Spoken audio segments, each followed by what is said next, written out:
démb décision bi ban réaction nga ci am ak par rapport aussi à votre avenir ak seen candidat ndax jàpp ngeen ne c'est toujours jouable. Merci beaucoup Mohamed. Démb décision bi.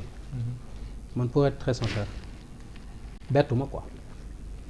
Peut-être le fait que benn juge jël ay responsabilités jël une décision qui va à l'encontre des intérêts de l'État xëy na loolu mu ngi tàmbale noonu récurrence. Côté boobu bett na ma. Mais ñun dañu yàgg jàpp ne fépp fu ñuy demee tari droit. Ousmane Sonko mooy am dëgg. Aussi simple que ça. Donc on va dire le droit a été dit à Ziguinchor et confirmé à Dakar. C'est aussi simple que ça. Mais balaa loolu man tey dama bëgg dellu soit ci benn affaire quoi boo ma ko permettre. Saay ñun sénégalais yi waxuma ak politiciens yi waxuma ak acteurs de la justice entre guillemets. Acteurs de l'administration yi non. Sénégalais yi ñi waral ñooñu ñëpp di liggéey. man ñoom laay waxal. tey fi ñu toll depuis 2 ans réew mi.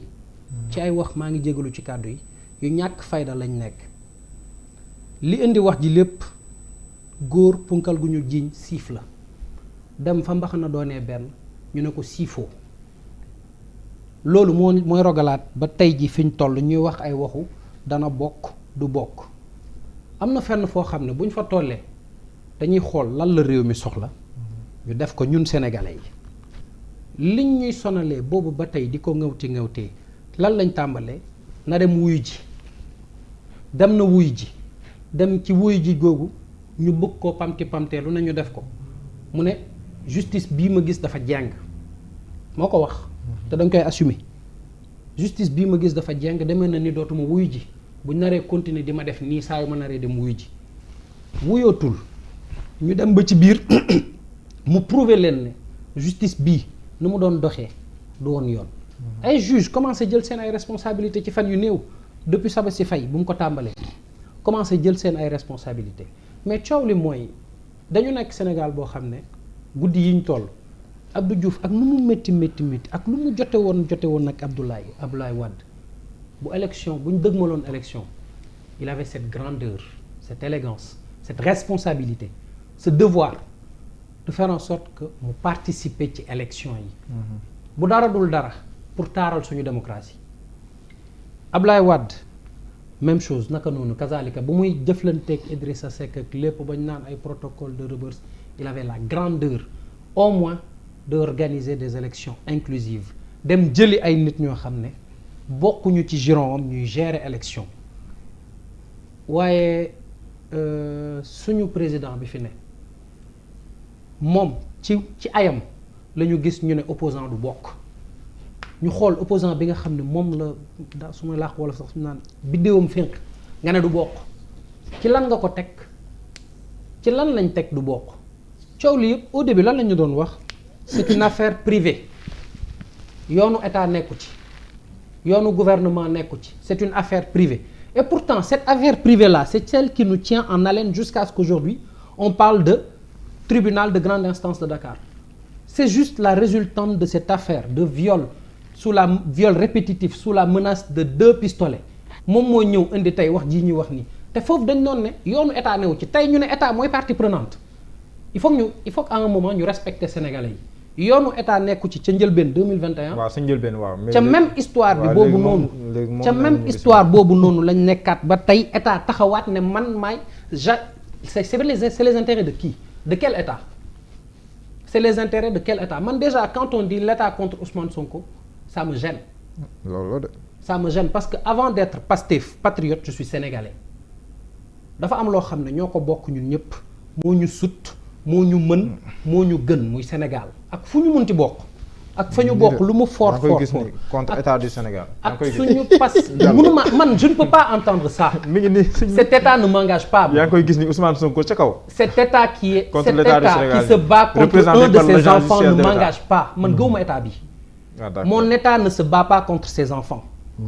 L'état pour lequel je paye mes impôts ne se bat pas contre ses enfants. L'état pour lequel moi je paye mes impôts. état bi ma yar nampatal samay waajur yor ma ma fiy jàngee mu may garantil sama sécurité. muy Sénégal. ñu bokk ko ñun ñëpp mu sut ñu ñun ñëpp gën ñu ñun ñëpp ëpp ñu day ñun ñëpp. tey jii muy Ousmane Sonko muy Macky Sall muy keneen ku la neex Sénégal la ko sut Sénégal la ko gën Sénégal la ñu ko gënal. ce Sénégal bi tax ñun ñuy xeex état bii ñuy wax nii ñu ne état bii ca njëlbeenu wax ji dafa newoon affaire privée la yoonam nekku ci tey état bii moo ñuy sonal ñu naan encore moom mooy xeex ak Ousmane Sonko ana Adji Sarr mi indi woon wax ji elle est où Adji Sarr en fait comme par enchantement elle a disparu on n'en parle plus alors que tout ce qui se fait aujourd'hui li ñuy dund lépp ca njëlbeen la coowam la woon léegi moom dafa mel ni dañu nekk ci benn scène de théâtre acte 1 Adji Sarr apparaît c'est elle l'héroïne acte final Adji Sarr n'est plus là c'est l'État qui prend la place de la Adji Sarr man loolu moo may déranger man ci wax ji ñuy wax ni yëpp donc quand on parle de victoire de Sonko oui on a gagné ci côté bi on a gagné le droit a été dit l'État a perdu devant Ousmane Sonko mais est-ce que lii suñu sag la ñun sénégalais que suñu État di ridiculariser wu à ce point ci affaire yoo xam ne ça a commencé par quoi des accusations loufoques viol répétitif sous la menace de 2 pistolets faut arrêter tey ñu ñëwaat contumax boo xam ne en fait cette histoire là plus c'est gros plus ça passe noonu lay firnde plus c'est gros plus ça passe chaque fois défi à la raison quoi comme ni ko sëñ c'est un défi sur toute la ligne et c'est une honte pour notre pays c'est une honte pour notre justice tey dem nañ ba sénégalais lambda bu ñu nee justice mun a lu toll ni justice sénégalaise ak sommité yi fi ne lu toll ni Sénégal li tubaab li ñu ñag yi di wax naan sénégalais connaît papier ñag yi loolu la ñuy wax sénégalais connaît papier mais léegi dans un pays où on dit que sénégalais connaît papier les plus grandes constitutions de ce pays de l'Afrique yu ci bëri loxo sénégalais ngi ci. C'est vrai. Les plus grandes constitutions d'Afrique aujourd'hui les meilleures constitutions ay loxo sénégalais ngi xoolal waa ji li mu fi tafsir léegi nii ci droit xoolal li mu fi tafsir li mu toll ci droit dëkk boo xam ne ay kàngam kese la ci mbirum justice ñoom ñooy nekk tenu en haleine la justice pendant 2 ans pour ces histoires à 15 francs là mais politiquement am nañu jàpp ne contumax pareeguma j'insiste sur ça waaw contumax déjà le mot il se définit tout seul li ñu koy waxee un contumax c'est quelqu'un qu'on ne voit pas il a disparu on ne peut pas le trouver contumax boo xam ne il est gardé chez lui c'est ridicule il est gardé chez lui après ñu ñëwaat taxaw moo tax juge yi wax nañ dëgg duñ ci prononcé wu parce qu'ils vont pas se rabaisser si bas di statuer ci loo xam ne c'est un défi à la raison yow nga téye ko nga ne non seetuma boobu Ousmane Sonko beneen Ousmane Sonko laay seet et tout ça on est en train nous les Sénégalais de l'encaisser ñu ñuy dugal ci boobu carcan ñuy topp di ci def ay débat di ci wax di ci débattre depuis 2 ans c'est ridicule xam nga lan la fi ñu toll nii dafa am loo xam ne moom la Sénégalais yi bëgg élection comme ñun ni ñu ko xamee tubaab bi jàngaluñu voté nasaraan si dafa ñëw fekk fukki penc ak ñaaru Ndakaaru yi ñuy voté fekk ci dëkk yu bëri fii ñuy voté di tànn fekk Thierno Souleymane Baal bind bàyyi ñu fi nañu nii la imam bi nii la war a mel bu demee ba enrichir sot leen ko tey pour man Sénégal fa lañ toll ñii dañu ngawti ngawtee ni dañ leen war a sot jële leen boo demee fac droit HJ da nga ko fay jàngale je m'emporte en fait limite dinaa dem ba je m'emporte quand je le dis mais je m'emporte quand je le dis mais temps yi yëpp man j'ai une autre lecture en fait tout ça pour ça kon yow am nga victoire mais da nga xaw a pour le Sénégal j'ai mal pour le Sénégal j'ai mal pour niveau Sénégal fi ñu ko wàccee ci une histoire pour éliminer un homme on a mobilisé combien de milliards combien de jeunes a-t-on empêché de travailler pour histoire boo xam ne sénégalais boo waxal mën na la ça xam nañ ni mu demee et ñun ñëpp on est là on sait que ay caaxaan la on sait que ay tappale la mais ñun ñëpp dañ naan jusqu'à quand lii nii ça va nous tenir en haleine ils vont continuer leur yooyu jusqu'à quand mais nag Yankhoba droit la Ousmane Sonko bu demoon wuy ji chambre criminelle yaa ngi naan loolu ko bu demoon wuy ji tam lii di ko si fekk moom moo toog Ziguinchor booy barricade këram après mu def ba tey tu me comprends pas de non je veux dire yaa ngi naan loolu moo indee li mais Ousmane Sonko bu wuy jiwoon aussi en fait baatu contumace ak contumace doo ko dégg toute cette histoire montée de toutes pièces qui a été démontée par le juge au tribunal en disant que c'est faux. Il y a eu combien de personnes qui sont mortes ci loolu comme ñaata bakkan benn bakkan rek c'est trop. ñaata bakkan ñoo faatu responsabilité.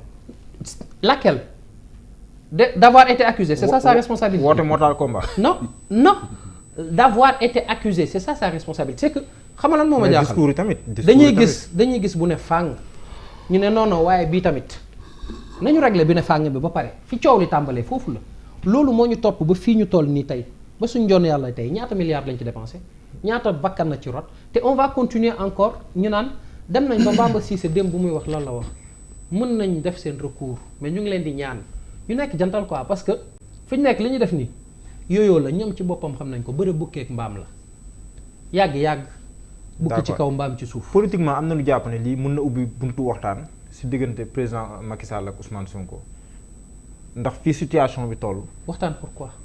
waxtaan pour solution. justice lañ demoon de mais jusqu'à preuve du mais contraire. politique dafa ànd ak waxtaan xam nga ne mbir la àll ak politique. oui waxtaan pourquoi c'est la question que man. mais gisoon na si impasse lañu jëm. impasse ban naka la ñuy demee. bu ñu toppee délai yi.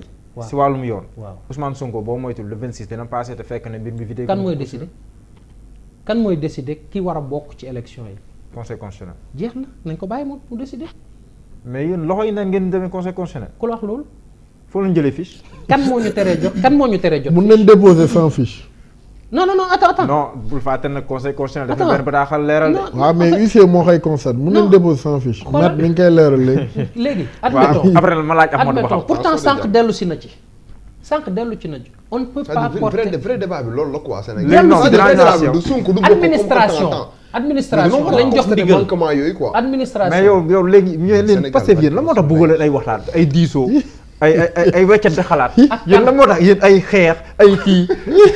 d'accord waxtaan quoi waxtaan ni foofu dama kontaan ci nga laaj ma loolu. parce que mais man ñi bëgguñu waxtaanaa. si dañoo teg quoi dañoo teg trop nag tamit. déedéet xam nga du càggan ne dañu teg. ay diisoo xam nga ku ne man bëgguñu peccoo yooyu.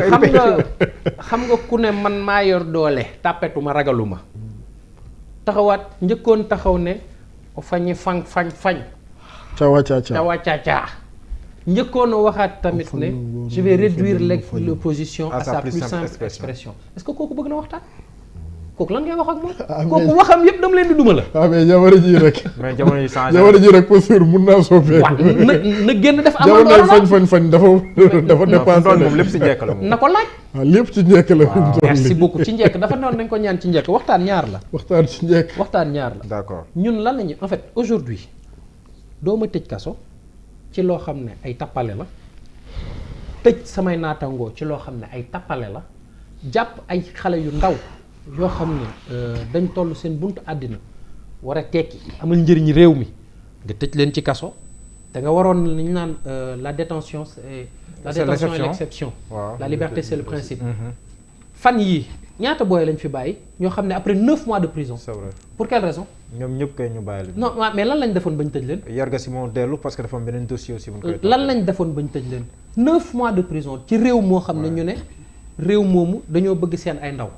nga tëj leen ñu ne déetawaay même xale yooyu ñooy génn di jël gaal gi ñi di jël ci yoon dox bi ñi di lépp pour génn sa réew. on est dans ce pays là ñun ñu ne encore ñun dañu war a waxtaan ak kan ci lan.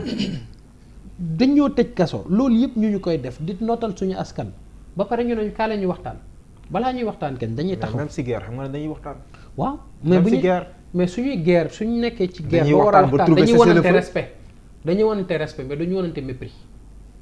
non fu nit ku la woon mépris ku nekk xam nga sa morom fu mu toll ni moom mépris jeex na ku nekk xam nga sa morom. ah bon ku la ko wax. boo leen laalee benn yoon laalewaat ku nekk day xam morom moom après ngeen ñëw def carte sur table. xam nga déjà lan moo njëkk a doy waar du bokk.